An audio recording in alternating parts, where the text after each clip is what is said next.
জাতীয় সংসদে অধিবেশন কক্ষে প্রবেশ বা বের হওয়ার সময় স্পিকারের চেয়ার বা সভাপতির প্রতি মাথা ঝুঁকিয়ে সম্মান জানানোর বাধ্যবাধকতা নেই বলে জানিয়েছেন স্পিকার হাফিজ উদ্দিন আহমদ।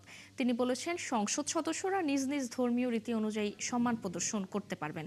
বৃহস্পতিবার সংসদের অধিবেশনে এ বিষয়ে রুলিং দেন স্পিকার।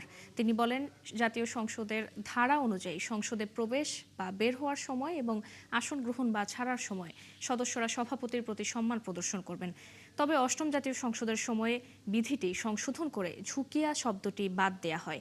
এ সময় সংসদ সদস্যের উদ্দেশ্যে স্পিকার বলেন, যেহেতু কার্যপ্রণালী বিধি থেকে ঝুঁকিয়া শব্দটি বাদ দেয়া হয়েছে, তাই তারা নিজ নিজ ধর্মীয় রীতি অনুযায়ী স্পিকারের চেয়ার বা সভাপতির প্রতি সম্মান জানাবেন। ধন্যবাদ মাননীয় সদস্য।